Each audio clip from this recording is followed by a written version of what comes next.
যে কারণে বাংলাদেশের সেরা প্রধানমন্ত্রী শেখ হাসিনা। এবারে বিস্তারিত। প্রধানমন্ত্রী শেখ হাসিনা বাংলাদেশের একজন অভিজ্ঞ ও প্রজ্ঞাবান রাজনীতিবিদ, যিনি দেশের রাজনৈতিক এবং অর্থনৈতিক ক্ষেত্রে উল্লেখযোগ্য অবদান রেখেছেন। তিনি বাংলাদেশের ইতিহাসে অন্যতম দীর্ঘস্থায়ী প্রধানমন্ত্রী হিসেবে পরিচিত এবং তার নেতৃত্বে দেশটি অনেক সামাজিক, অর্থনৈতিক এবং অবকাঠামোগত উন্নতি সাধন করেছে। আমরা তো শেখ হাসিনার 2 কোটি মানুষ যায় এয়ারপোর্টে মালা দিয়ে আনুন। শেখ হাসিনা হইল একটা ব্র্যান্ড, ঠিক আছে, আওয়ামী লীগের একটা ব্র্যান্ড। এটা মাজা বাঙ্গার মেরুদণ্ডটা সরকার। বাংলা একটা কথা আছে যে নাই দিন স্বামী বাপের মতন। হ্যাঁ, এরা তো ক্ষমতা কোনো সময় পায় নাই, আসলে ফকিন্নি। হঠাৎ করে ক্ষমতা আসছে, এত ক্ষমতা কি করবো, পাগল হয়ে গেছে। মানে কিছু ক্ষমতা রাখবো না কিছু ক্ষমতা বেচবো।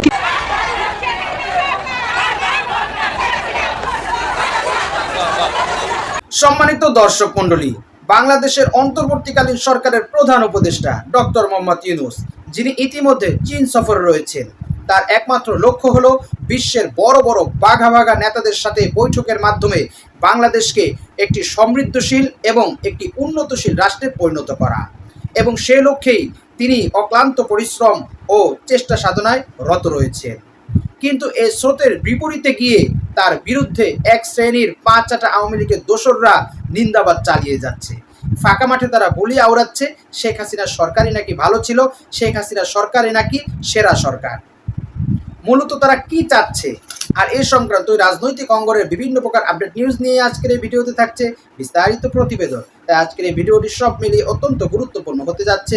1 সেকেন্ড না টেনে ধৈর্য সহকারে পুরো ভিডিওটি দেখার জন্য আহ্বান করছি।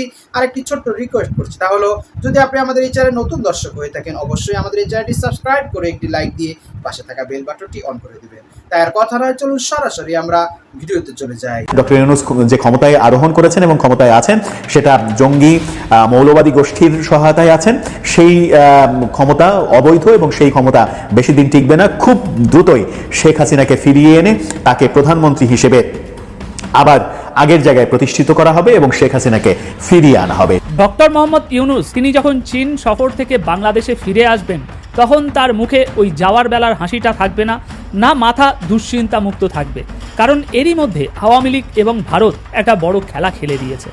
আমাদের বাংলাদেশের অন্তর্বর্তীকালে সরকার ডক্টর ইউনূস তার জন্য কিংবা এই আপনার সরকারের উপরে আমেরিকা থেকে বড় একটি কি বাম্বু আসতে যাচ্ছে। আচ্ছা, কি সেই বাম্বু? অন্তর্বর্তীকালে সরকারের উপরে আপনার ডোনাল্ড ট্রাম্পের সরকার প্রচুর পরিমাণে ক্ষিপ্ত। হেগের আন্তর্জাতিক অপরাধ আদালতে ইউনূসের বিরুদ্ধে অভিযোগ দায়ের করতে প্রস্তুতি নিচ্ছে এবং এর পেছনেও জয় ও টিউলিপ আছেন বলে অনেকেই ধারণা করছে। এছাড়াও ট্রাম্পের গোয়েন্দা প্রধান তুলসী গাবার্ডের সাথে জয়ের বৈঠক হতে পারে বলে শোনা যাচ্ছে। তাহলে কি আওয়ামী লীগ পুনর্বাসিত হচ্ছে? আওয়ামী লীগ যদি নির্বাচনে অংশ নেয় তাহলে তারা বিরোধী দল হবে। নির্বাচনে অংশ নিলে পরের ট্রামে ক্ষমতায় আসবে আওয়ামী লীগ। আগামী নির্বাচনে যদি আওয়ামী লীগ অংশ নেওয়ার সুযোগ পায় তাহলে আওয়ামী লীগ কিন্তু আগামী নির্বাচনে বিরোধী দল হবে। কারণ আওয়ামী লীগ কিন্তু ছোটখাটো দল না, একটি বড় দল। পরের টার্মে কিন্তু আওয়ামী লীগ ক্ষমতায় যাবে। জয় বাংলা, জয় বাংলা, জয় বঙ্গবন্ধু, জয় বঙ্গবন্ধু। শেখ হাসিনার ঈদ মুবারক। আমরা জানি শেখ হাসিনা আসবে, আমরা উনির জন্য ফুলের মালা বরণ করিয়া আবার নতুন করে আমরা উনির গ্রহণ করবো। উনি দেশের থেকে চলে গেছেন, আমরা ভিখারি। আমরা উনির জন্য সবসময় আকেল আবেদন করি আল্লাহর কাছে, উনি ভালো থাক, সুস্থ থাক, বাংলার মাটিতে ফিরে আসুক এবং কি জনকল্যাণের কাজ করুক। এবং কি শেখ হাসিনার দরকার বারবার সরকার, শেখ হাসিনার সরকার উন্নয়নের সরকার। আমার তরফে থেকে ঈদ মুবারক। পদ্মা, মেঘনা, যমুনা, আমরা হইলাম সবাই একই ঠিকানা। এই বাংলাদেশটা আগের যে একটা পরিবর্তন ছিল, এই পরিবর্তন এখন বর্তমানে নাই।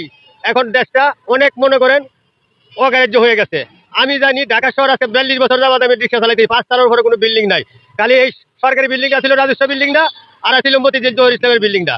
এই কাম হইল। এর মধ্যে যে এই কর্ণফুলী টানেল, মেট্রো রেল এবং কি মনে করেন যার বাড়িতে খানা নাই তারে খানা দিতে, চিকিৎসা কাটতে, শিক্ষা কাটতে এবং কি উন্নয়নের কাটতে এবং কি রাস্তাঘাট একদম মনে করেন চাইবারের থেকে দইরিয়া এখন আকাশ পাতাল, খাল বিল যা আছে সমস্ত কাজ একমাত্র মাননীয় প্রধানমন্ত্রী শেখ হাসিনা এই বাংলার মাটিতে করছে। আমি আশা করি মাননীয় প্রধানমন্ত্রী শেখ হাসিনা বাংলাদেশে আসবে, উনি নিয়ে আমরা ঈদ করব। আমরা অনেক সোশ্যাল মিডিয়াতে আমরা পাইছি, আমরা প্রস্তুত আছি। উনি ঢাকাতে আসবেন, অবশ্যই আমরা নিউজ চলবো। আমি তো করি মাননীয় প্রধানমন্ত্রীকে নিয়ে আমরা ঈদ করব। জয় বাংলা, জয় বঙ্গবন্ধু। শেখ হাসিনার আগমন, শুভেচ্ছায় স্বাগতম। আমরা বারবার কথা কইতে শেখ হাসিনা বাংলাদেশে আসুন, আসুন, আপনার পিছনে আমরা আছি, কোনো সমস্যা নাই, কোনো সমস্যা নাই। আপনার পিছনে 18 কোটি মানুষ, মিনতি মানুষ, গরিব দুঃখী মিনতি মানুষ যা আছে সব আছে। আমরা আশা করি আপনি দুর্য জেল কাটেন, আপনার নেতা কর্মীকে সকলকে নিয়ে জেল কাটবেন এই বাংলার মাটিতে। আপনার ধর্ম এই বাংলার মাটিতে, আপনার বাবার মাটি, আপনার দেশ, আপনার বাংলাদেশ। আমরা হইলাম কি আপনাদের ছেলেওরদা নাই, আপনি একদম প্রাইম ম্যাজিস্ট্রেট, আপনি অল বিশ্বে আপনাকে চিনে। কিন্তু এখন যারা দেশ চালাইতেছে ওরা বলতেছে আপনি স্বৈরাচার, পেসিস, পুনি, ভারতের দালাল। আমরা না করি।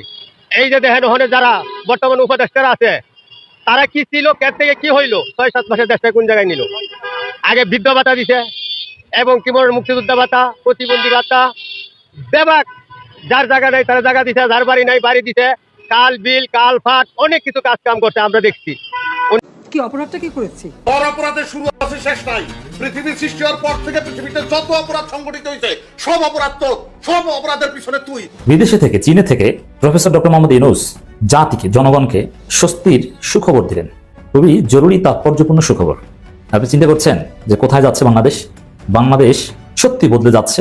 সময় মতো আনসার দিবে, এইটা হলো প্রফেসর। সম্মানিত দর্শক মণ্ডলী, বাংলাদেশের অন্তর্বর্তীকালীন সরকারের প্রধান উপদেষ্টা, বিশ্বজয়ী, বিশ্ব নোবেল জয়ী ডক্টর মোহাম্মদ ইউনূস, যিনি ক্ষমতার আসনে গ্রহণের পর থেকেই বাংলাদেশকে উন্নতশীল একটি রাষ্ট্রে পরিণত করার জন্য এবং সমৃদ্ধির উন্নত শিখরে পৌঁছানোর জন্য বিভিন্ন যে দেশের বাঘা বাঘা বড় বড় নেতাদের সাথে বৈঠকের পর বৈঠকের মাধ্যমে বাংলাদেশকে এগিয়ে নিয়ে যাওয়ার আপ্রাণ চেষ্টা এবং অক্লান্ত পরিশ্রম অব্যাহত রেখেছেন। এরই ধারাবাহিকতায় তিনি ইতিমধ্যে চীন সফরে রয়েছেন। সেখানে তিনি চীনের প্রধানমন্ত্রী শি জিনপিংয়ের সাথে দীর্ঘদিনের বাংলাদেশের ও ভারতের মধ্যে যে তিস্তার অমীমাংসিত যে চুক্তিটি রয়েছে, যে তিস্তা চুক্তির কারণে বন্যা সিজনে তারা বাঁধ ছেড়ে দিয়ে বাংলাদেশের হাজারো কোটি মানুষকে, হাজারো হাজারো লাখো লাখো মানুষকে ঘরবাড়িহীন করে দেয়, বাংলাদেশের মানুষকে নদীর বাঁধ ছেড়ে দিয়ে তাদেরকে নিঃস্ব করে দেয়, সেই কঠিন পরিস্থিতির হাত থেকে বাংলাদেশের মানুষকে রক্ষার জন্যই তিনি মূলত এই চীন সফরে গিয়েছেন। এবং আমরা এটা গণমাধ্যমের বিভিন্ন সংবাদ দ্বারা জানতে পেরেছি যে তিনি বাংলাদেশের এবং ভারতের যে তিস্তার যে বাঁধটি রয়েছে, এই বাঁধের উপর তিনি চীনের মাধ্যমে আরও একটি সুবিশাল একটি বাঁধ নির্মাণ করবেন, যার মাধ্যমে তারা পানি ছেড়ে দিলে কি হবে, তাদের পানিতে তারাই ডুবে মরবে। বাংলাদেশের মানুষ পাবে শান্তির দিশা, সুখের দিশা এবং বাংলাদেশের মানুষকে আর পানিতে ডুবে মরতে হবে না। সম্মানিত দর্শক মণ্ডলী, যখন ইউনূস সরকার বাংলাদেশকে একটি সমৃদ্ধশীল রাষ্ট্রে পরিণত করার লক্ষ্যে অক্লান্ত পরিশ্রম করে যাচ্ছেন, এর বিপরীতে আমরা দেখেছি আওয়ামী লীগের কিছু পাঁচাটা দোসররা তারা শেখ হাসিনাকে পুনর্বাসন করার জন্য ফাঁকা মাঠে তারা বুলি আওড়াচ্ছে। তারা বলছে শেখ হাসিনার সরকারই নাকি ভালো ছিল, শেখ হাসিনার সরকার বারবার দরকার। আমরা বলি শেখ হাসিনার সরকার আসো একবার দেশে, বোঝাবো তোমাদেরকে কিরকম মজা লাগে। বাংলাদেশের মানুষকে 16টা বছর যে অন্যায়, নির্যাতন, নিপীড়নের মাধ্যমে পিষ্ট করে তুমি এবার পালিয়েছো হাসো আপা, তুমি এবার দেশে আসো, তাহলে তুমি বুঝবে বাংলাদেশের মানুষের এই 16টা বছরের জমিয়ে রাখা কষ্টের বিস্ফোরণ কতটা কঠিন হয়, সেটা বোঝানোর জন্যই বাংলাদেশের মানুষ মুখিয়ে রয়েছে। সম্মানিত দর্শক মণ্ডলী, আজকের এই ভিডিও সম্পর্কে আপনার কি মতামত? অবশ্যই আপনার সেই মূল্যবান মতটি আমাদের কমেন্টস বক্সে জানাবেন। আর আজকের এই ভিডিওটি যদি আপনার ভালো লেগে থাকে অবশ্যই ভিডিওটি একটি লাইক দিয়ে শেয়ার করে দেবেন। আজ এ পর্যন্তই, সকলেই ভালো থাকবেন, সুস্থ থাকবেন, নিরাপদ থাকবেন, এই আশা ব্যক্ত করে আজকের ভিডিও এখানেই শেষ করছি। আমিন ওয়া আখিরু দাওয়ানা আলহামদুলিল্লাহি রাব্বিল আলামিন। আসসালামু আলাইকুম ওয়া রাহমাতুল্লাহি ওয়া বারাকাতুহু।